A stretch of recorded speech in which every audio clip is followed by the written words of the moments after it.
Hello, my name is Catherine Moore, social worker, mom, coffee lover, and founder of Social Workers Rise, where we inspire social workers to connect, expand their knowledge, and change more lives than they ever thought possible. I'm so excited you found my podcast. We will talk everything social work on every level from micro to macro. We will hear the stories of social workers who are doing big things, learn new skills, and most importantly, give you actionable steps to make a difference today. Let's go.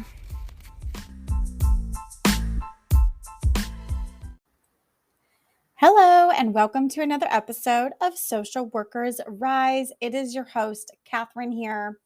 So, what are three things that social work and construction have in common? One, we both hold space for digging deep and doing the hard work. Two, we both have humans who are struggling in our industry with very human experiences. And three, social workers are needed in both of these spaces. So this episode, we're mixing it up, and our guest is actually not a social worker. Our guest, Adam Reed, is an experienced multifamily construction superintendent who manages $50 to $80 million projects. That sounds like a lot to me. He's passionate about developing workforce environment that helps the whole person show up each day.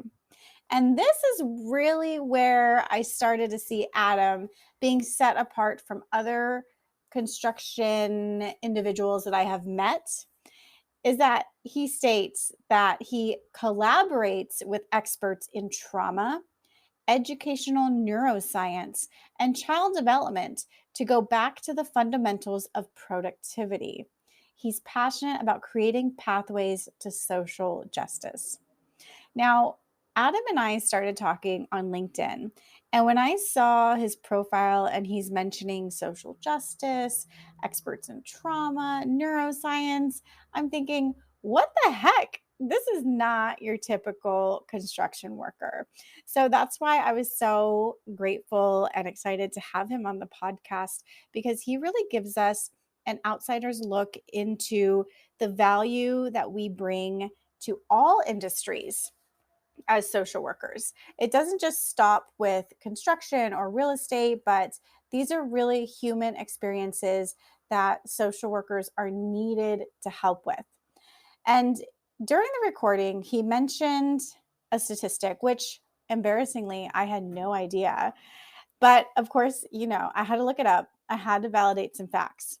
So, did you know that men working in construction have one of the highest suicide rates compared to other industries? Y'all, I had no idea. The suicide rate is about 4 times higher than the general population. That just breaks my heart. So the study contributes work-related stress, such as uncertainty of seasonal work, demanding schedules, and workplace injuries that are sometimes treated with opioids. These things can have severe impacts on mental health, and without proper support, may even lead to substance abuse and, yes, even suicide. So, with that said, your skills as a social worker are needed in literally every industry. I am convinced there is not an industry that we could not be utilized in, because our skills are so human focused. I mean, even veterinarians have social workers in their office. So you don't even have to really work with humans. No, I'm just kidding. But we're needed in every industry, and our conversations with some amazing social workers have really shown that your skills are literally saving lives. Never limit yourself. Never let others define what you can or cannot do. The possibilities for you are completely endless. I promise you. So let's listen to this ad by our sponsor, the Rise Directory, and then hop right into the conversation with Adam Reed.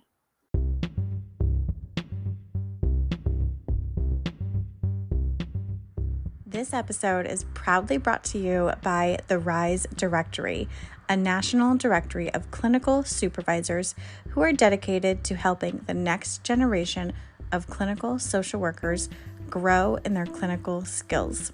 The link is in the show notes. Check it out and tell every clinical supervisor you know about this directory.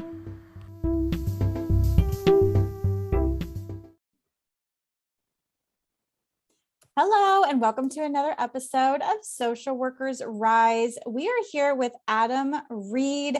Welcome to the podcast, Adam. I'm so excited to talk with you today.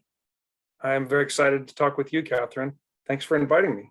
Of course, of course. So tell us a little bit about what you do, and we'll go from there. What do you do?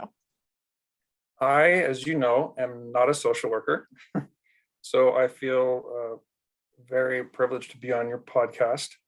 I'm a multifamily construction superintendent working for an organization called the Bozzuto Group. It's a community of 6 companies under one umbrella that is actively involved in what we call creating sanctuary for the residents where we manage properties, and for our future residents that we build for. We are based out of Greenbelt, Maryland, and I work out of Pennsylvania office in the construction division. Nice. Thank you for that. And we started talking because we connected on LinkedIn, and I think it was after you saw a post about an NASW California conference that I was part of. And you and I just started talking about how social workers have these skills that are needed in all of these different spaces and areas. And to be honest, Adam, you were like a breath of fresh air.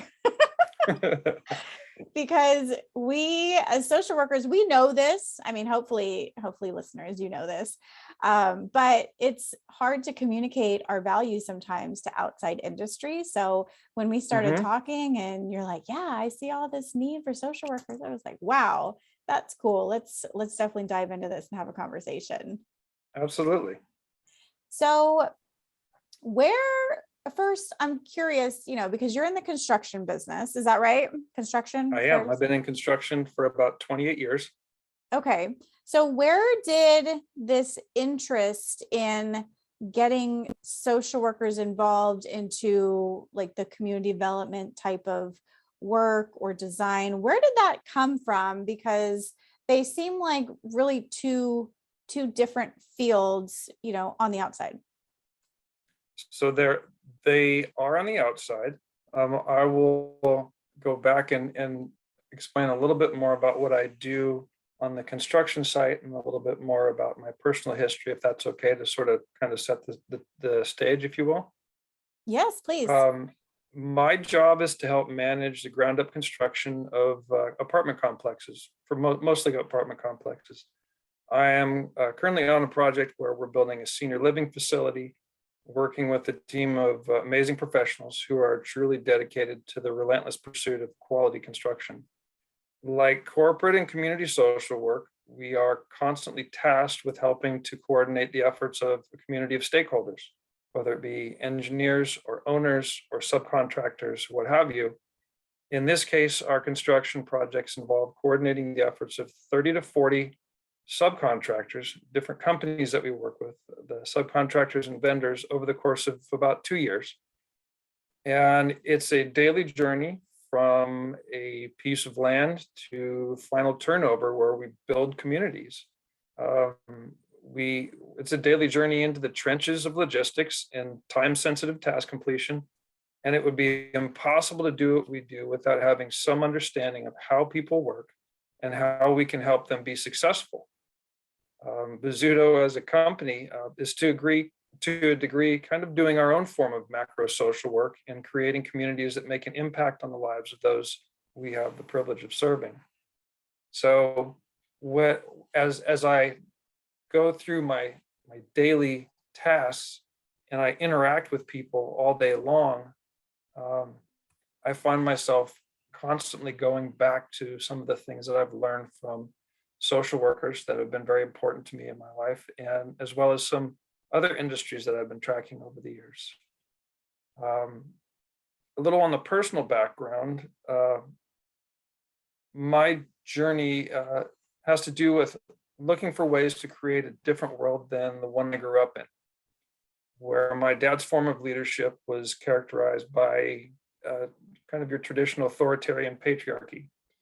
It was, um, it's taken a lot of years to unpack what happened, because I don't remember a whole lot of my childhood, but uh, what I can say now is that it probably had a lot to do with psychological abuse under the banner of religious fervor. And it included I guess, a brand of misogyny to some degree that assumed that men were superior to women. And that it took me a lot of years to realize that that was an extremely toxic environment. And it,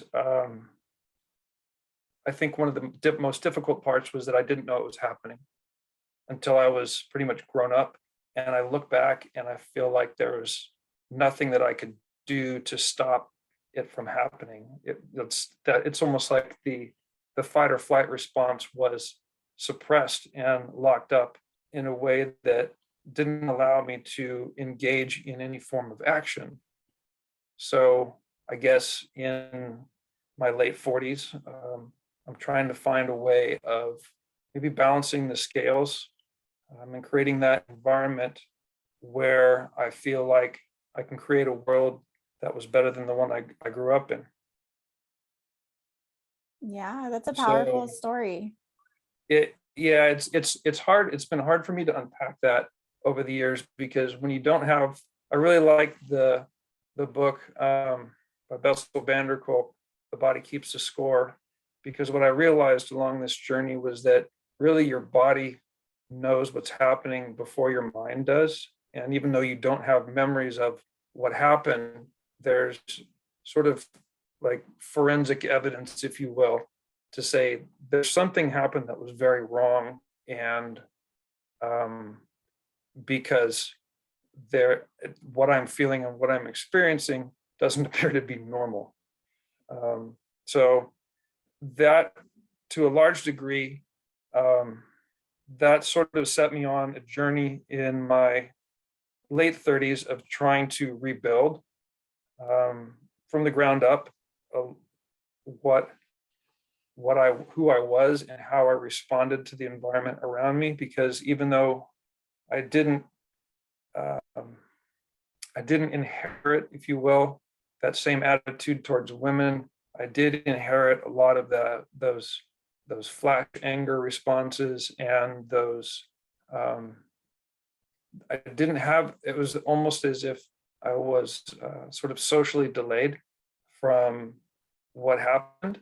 And so I spent probably a good last 12 years or so, looking at different industries, different branches of the sciences that study human behavior, to try and find out who I could trust, for information, because it was sort of, it's like an early form of midlife crisis, so I guess, if you will, because what I found in my mid 30s was that much of what I grew up believing didn't work. And so I had to go back and start over.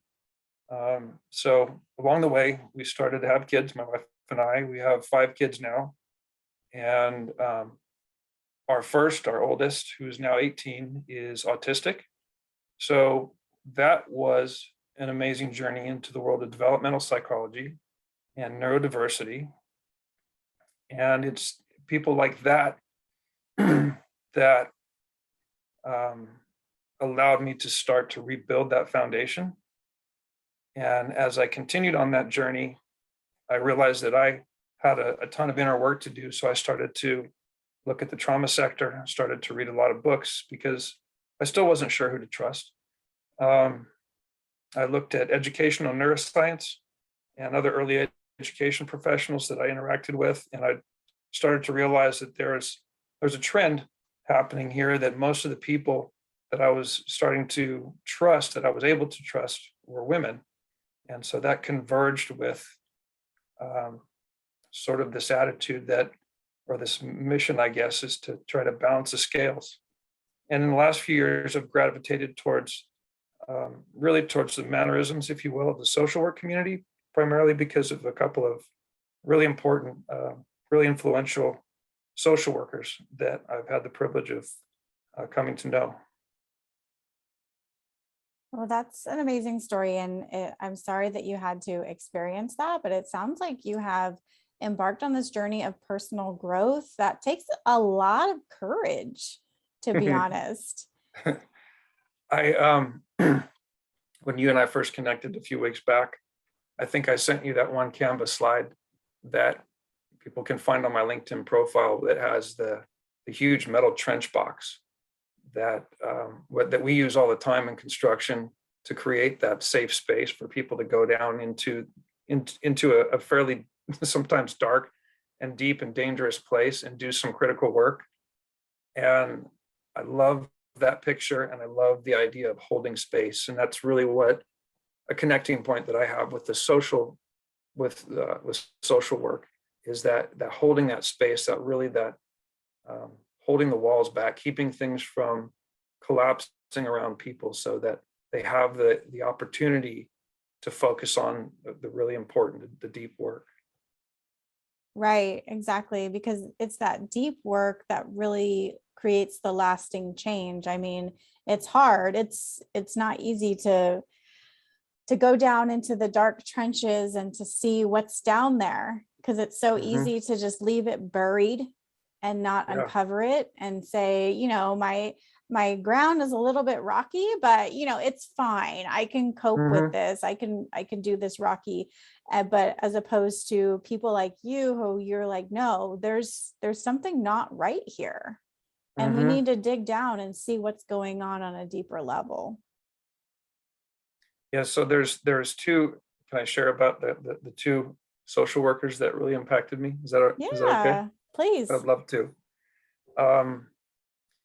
So there's the first one is someone that I met also on LinkedIn back around 2015 or so. Her name is Suzette Misrachi. She is from Australia. She did her master's thesis on competent and non-disordered adult children of parents with severe mental illness, or what the acronym is CaN-ACOPSMI, which you folks are probably much more familiar with than anyone in my industry. She's since retired from private practice, but we've had an ongoing conversation for about 6 or 7 years now. We basically hit it off as friends, and we have been very grounding for each other. And it's one of those very uncommon friendships where she could be the age of, she's somewhere between my age and the age of my parents, kind of a thing, but definitely someone who's older, who's been through a whole lot herself, and who has has just an amazing amount of wisdom. And her thesis on this, it's been downloaded over 25,000 times over the world, throughout the world, mostly in North America, but it's been downloaded, like, I think, in over 60 different countries. But one of the things that has always frustrated me is that Suzette has never had that platform where, crowds of people would come to listen to her. It just didn't, that space was never held for her. And so one of the reasons I think that I'm drawn towards trying to close that wealth and that pay gap for social workers is to honor the work that she's done.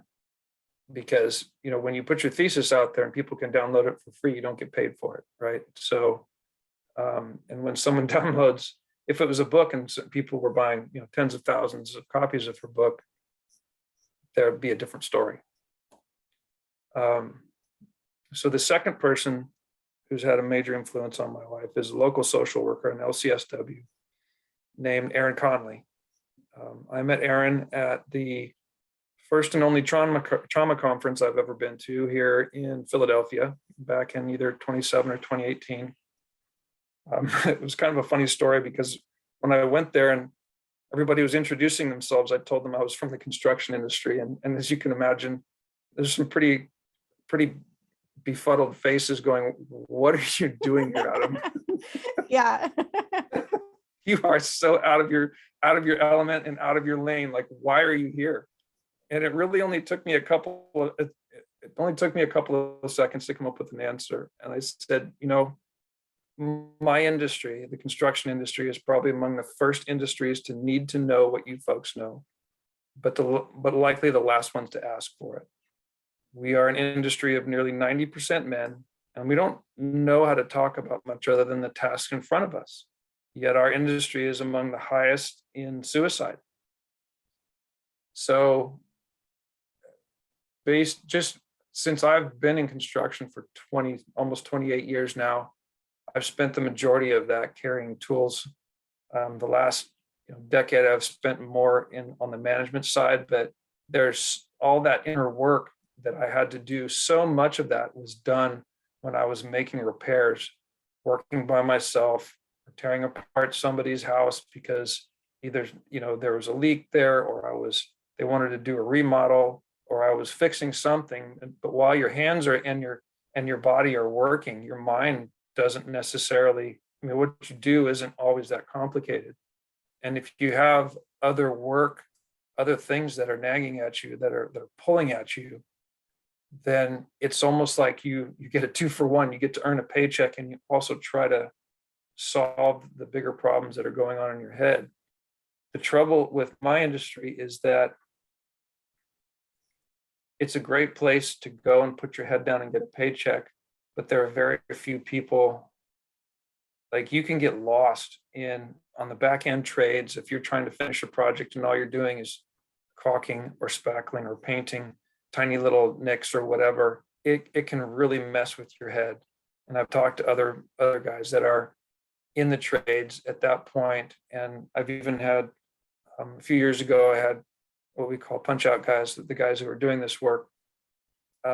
We found out that day that he was suicidal. So we sat down with him. We called the suicide hotline. We didn't pull 911 and because the situation didn't require it, but it was one of those situations where this is what happens in our industry a lot of times. And so, long story short, Erin and I are connected, and she and I started talking, and we've had some great conversations over the years. And she and I created a proposal right as the pandemic was started. So this proposal never went anywhere, but we called it ATTIRE.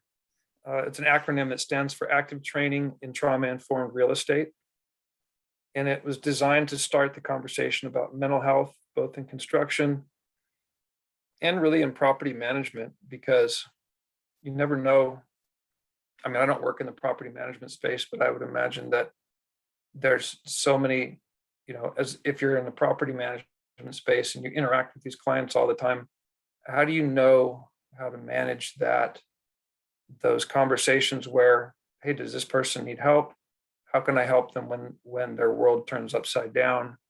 It's basically it's a sort of like mental health first aid. But anyway, those two women are incredibly important influences in my life. And yet a lot of times when I've had conversations with them, the difficulty in with finances comes up a lot of times. And I would just love to be able to be a part of creating holding a space, if you will, creating an environment where social workers have the opportunity to close that gap. Hey, it's Catherine here. I hope you're enjoying this episode. We're going to take a quick break to listen to this ad from our sponsor. Do you want to make your own podcast? Spotify has a platform that lets you make one super easily, then distribute it everywhere and even earn money all in one place for free.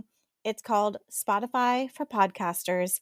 And this is the platform that I use because it makes it so simple to record and distribute your podcast all in one place using your cell phone. What you need to do is download the Spotify for Podcasters app or go to www.spotify.com/podcasters to get started.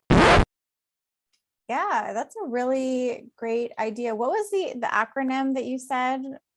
It was ATTIRE, ATTIRE. And the proposal is also on my LinkedIn profile. It's there for anybody who wants to take a look at it. But the idea behind the name was, when you dress up, you have to look the part. There's a lot of curb appeal, what we call curb appeal in property management, in the real estate industry, where you need to look smart, you need to act smart, you need to be professional and all that. And part of that preparation, that mental preparation, is really understanding how to prepare the environment or create that safe space for someone, at least, on a somewhat sort of blending the line between casual and professional, if you will, because that's what happens in that space. Is you work with people who live in the building that you work in. So it was something that she and I enjoyed putting together. It's not intended to be therapeutic. It's mainly, what I guess you folks call psychoeducation. So it's just one of those things that I would love to see someone like Erin be able to do someday.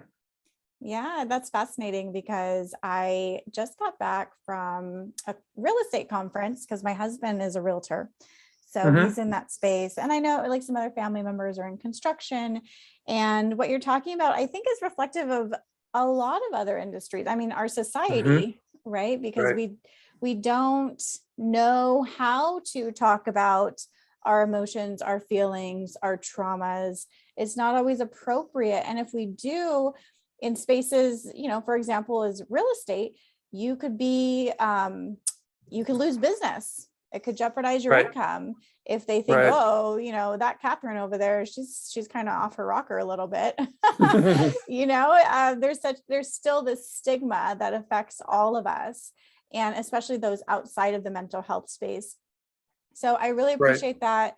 And it's interesting because I'm learning how much of a value my skill set is to realtors, because there's so many different issues that come up, such as, how do I deal with this angry client? Because we still need to keep the rapport. But I have to be honest, and I have to have a hard conversation with them. How do I set boundaries with my clients? Because, it's 9 p.m. and they expect me to be answering my phone, but I also want to go to sleep and do those self-care things. So it seems like, stress management is highly needed. Conflict resolution, problem solving, even connecting with resources. I mean, sometimes clients, a few times they've suffered some health crises, and it's like, what kind of resources do we have for someone who is going through a real estate transaction, and now something drastic has happened, they've lost their independence? What kind of resources are available for my clients? Because, as realtors, as humans and people in all industries, we still want to help people. We just don't know how to do that. So I enjoy seeing where the social work skills can kind of fit into these different industries. And I'm going to look that up, and I'm going to link, if it's okay with you, I'll link the attire. Because I think that that's something that our audience would be really interested in hearing. Also too, because, they're people, real estate, they're people, they have feelings and emotions and experiences just like you, but it could also be a population that has the ability to pay us, what we need to make a living as well. Yeah. That's awesome. What I love about your podcast and your post, Catherine, is the enormous amount of job titles that social workers can have, especially those with their MSW. You and a couple of others this month, during Social Worker Month, continue to expand the list of places where your skill set can be extremely strategic. And I see, your industry understands the strategic difference between top-down logic and bottom-up processes. And there's a lot of people that don't understand that. You're in an industry that, in general, how to reestablish that human connection in ways that really stabilize people's lives. It's the fundamental ingredient in customer service, really. And what business doesn't need to know more about customer service?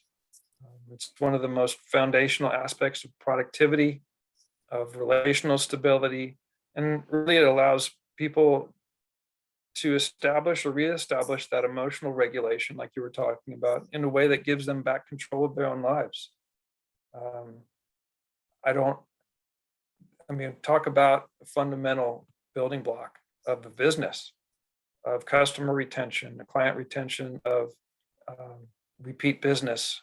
I mean, so much of what you folks do um, is so important, and I think that the tragedy is that formally social work's only been around 100 years, whereas like my industry is as old as humans have needed shelter. You know what I mean? That it goes back several thousand years. It's not that what you know and what you do as an industry is new.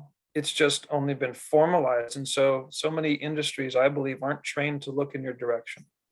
They're not trained to say, gosh, I'm going to go build this building. I need to hire an architect, an engineer, and let's see, oh, right, a social worker. But why not? I mean, um, it's just so, it's almost like we've designed our commercial spaces in reverse, and trying to find a way to help reverse that, if you will. Right. Yeah, that's fascinating. So, a lot of my listeners are new to the field. So, they're young, new social workers who are either students or new grads within the past 5 years or so. It seems like a big jump or a big leap because they know that they have these skill sets that we had just talked about, right? But then how Mhm. do we communicate that to other people, like say your colleagues who haven't heard of social work? Do you have any tips on how Mhm. we can communicate our value and how we can insert ourselves into these new spaces?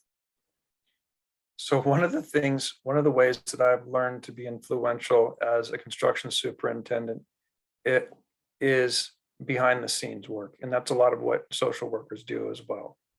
What I love about the idea of social workers getting involved in finance and investment is that you don't have to be up in front of anybody to do it. So there's two different aspects of finance that I think are important. One is that personal um, education on how to manage your own finances, and then there's the other aspect of doing of finance and social work, as you know, as more of as macro work, if you will. So what I think is important, it's sort of an indirect route, if you will, towards gaining influence. If you can start to generate alternate sources of income, it gives you buying power in ways that you didn't have before. You can become an angel investor in someone else that you think needs to have a startup. You can invest in what they're calling ESG, what ESG investing, which stands for environmental, social, and governance, where companies are really pushing for that mission-oriented, goal-oriented impact, and it's not just about making a dollar; it's about making an impact on the communities they serve. So it's really, it's sort of like being, when you think of going to see a movie, a lot of times you don't see everything behind the scenes. You don't see hands. You don't see people.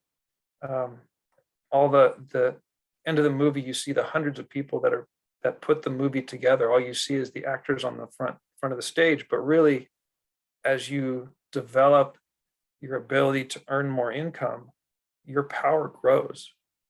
And what I love about the title of your podcast, Catherine, is Social Workers Rise.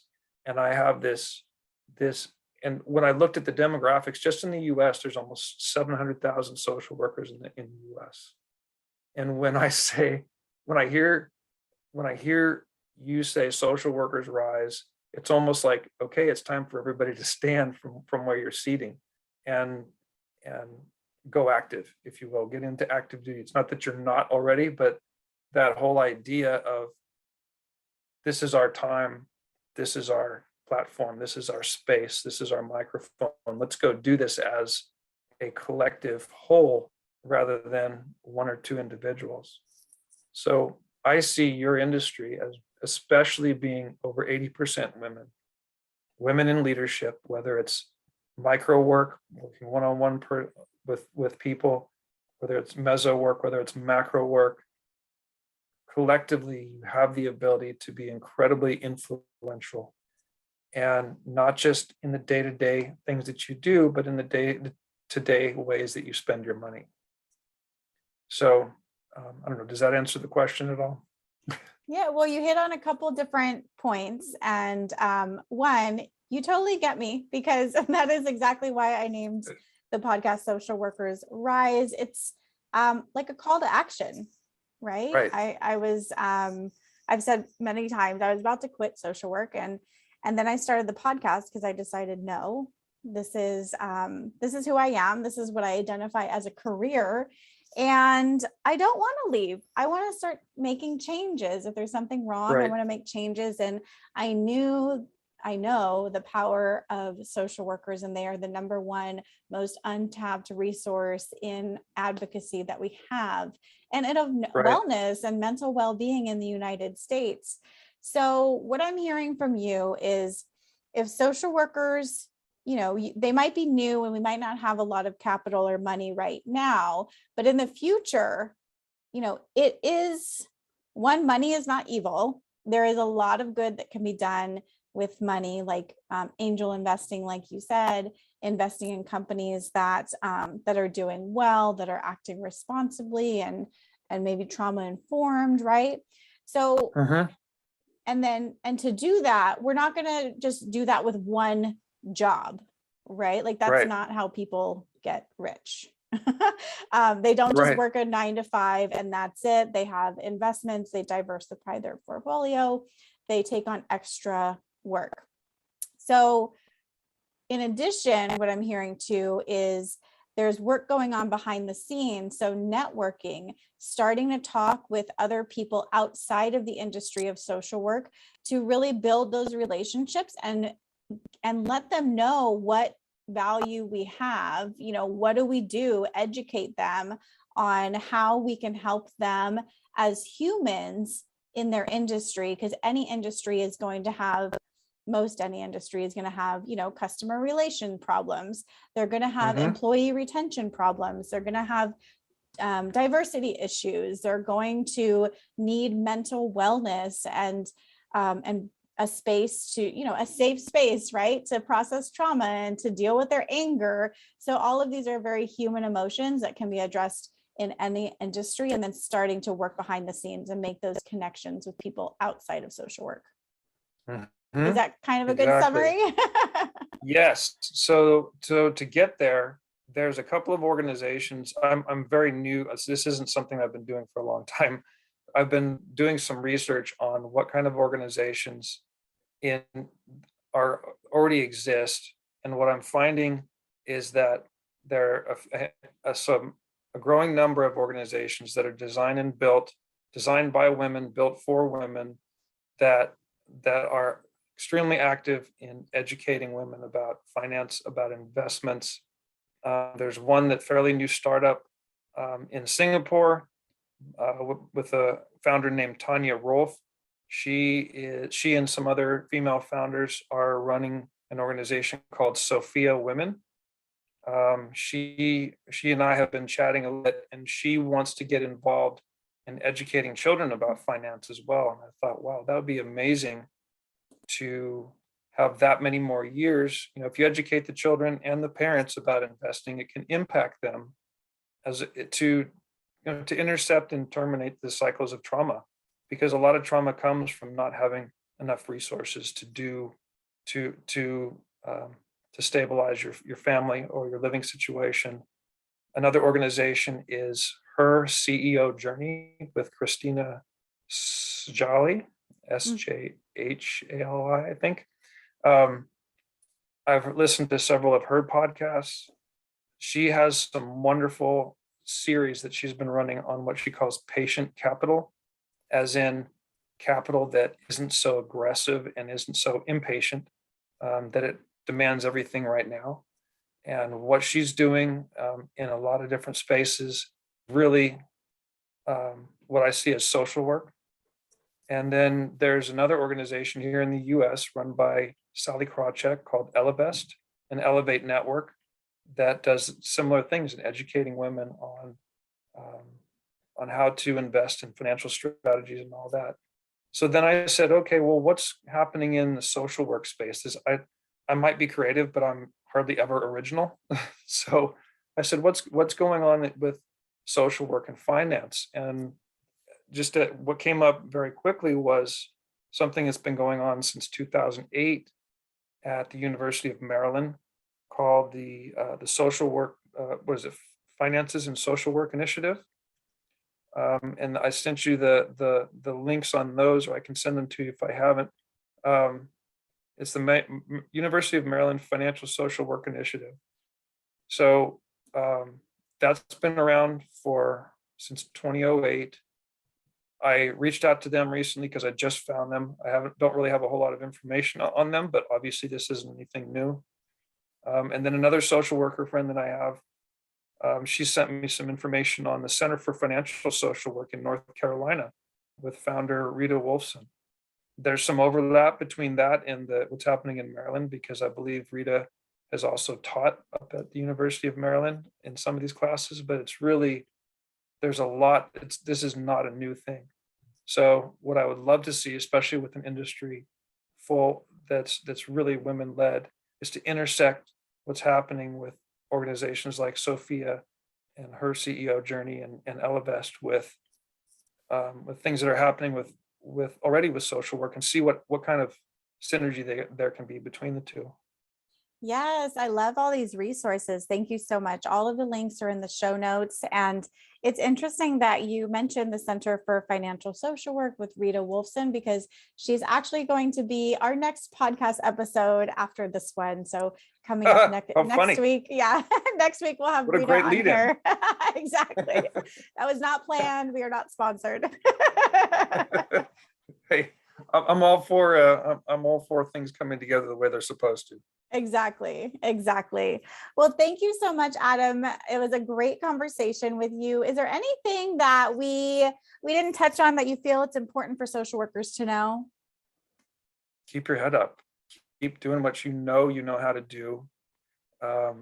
And don't ever think that what you're doing is not enormously, incredibly valuable, because without that human connection, our society would fall apart. Beautifully said. Thank you so much, Adam. Take care. All right. Thanks. You too.